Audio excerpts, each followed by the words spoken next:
안녕하세요. 미니파이어의 1인 기업입니다. 직장인이 주택임대소득이 있는 경우에는 주택임대소득하고 직장 근로소득에 대해서 종합소득세를 신고해야 합니다. 신고하는 방법은 두 가지인데요. 하나는 주택임대소득과 근로소득을 합산해서 한꺼번에 신고하는 종합과세 방식이 있고요. 다른 하나는 주택임대에서 발생하는 수익금액이 연간 2천만 원 이하인 경우만 사용이 가능한 방법으로 근로소득은 연말정산했던 걸로 끝내고 더 이상 건드리지 않고요. 주택임대소득만 따로 신고하는 방법입니다. 이렇게 신고하는 게 분리과세 신고 방식이고요.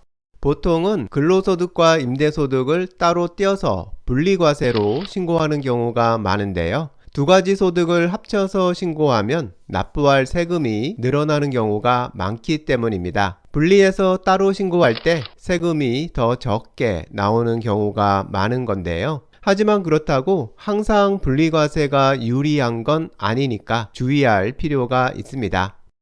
간단한 사례를 통해서 분리과세로 신고하면 안 되는 경우를 확인해 보겠습니다. 연봉 2,200만 원인 직장인이 소형 아파트를 한 채 임대하고 있고 월 50만 원을 받고 있는 경우를 보겠습니다. 연봉에는 비과세 소득은 포함되어 있지 않아서 연봉하고 총 급여액이 같은 상황이고요.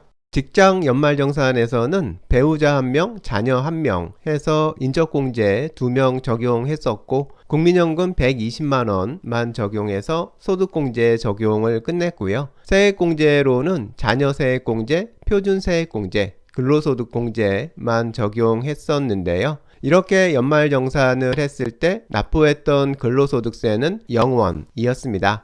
이제 다음해 5월이 돼서 종합소득세를 신고해야 하는데요. 우선 주택임대소득을 분리과세로 신고하는 경우 납부할 세금을 계산해 보겠습니다. 주택임대 미등록 상태로 보면요. 임대수익 금액의 50%인 300만원이 필요경비로 적용되고요. 그리고 공제금액 200만원이 적용되면 과세표준은 100만원이 되고요. 여기에 세율 14%를 곱해주면 납부할 세금은 14만원이 됩니다. 분리과세는 연말정산 끝낸 근로소득은 안 건드리고 그냥 두는 거니까요. 연말정산 결과 납부한 세금하고 이번 분리과세 신고로 납부할 세금을 합하면 최종적으로 납부하게 되는 세금 총액이 됩니다. 그러니까 분리과세로 신고할 경우 총 14만원을 세금으로 내게 되는 겁니다.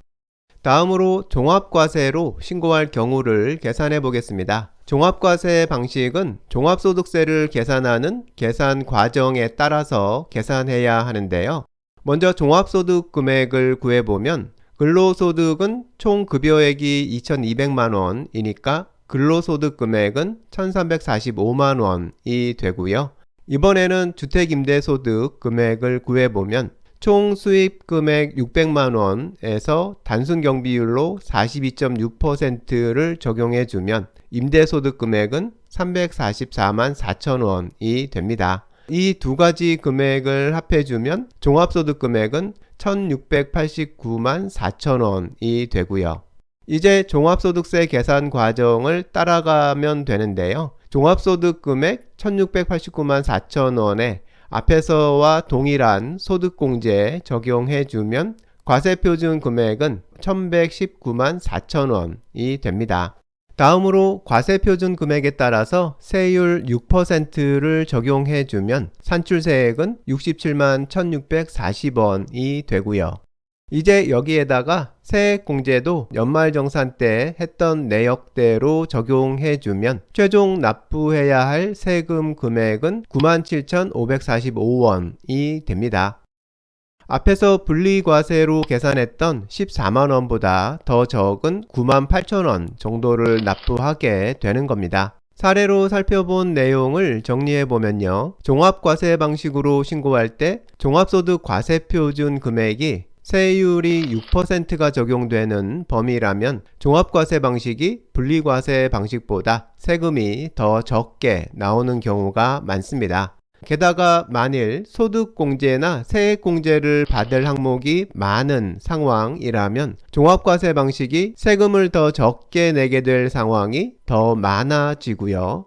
주택임대소득은 무조건 분리과세가 유리하다라고 생각할 건 아니고요. 한 번쯤은 꼼꼼히 따져볼 필요가 있습니다. 내 경우에 대해서 직접 계산해 보고 싶으면 연말정산 원천징수 영수증 하나 준비하고요. 홈택스로 모의계산기 이용하면 간단히 확인이 가능하니까요. 꼭 한 번쯤은 확인해 보시면 좋을 것 같습니다.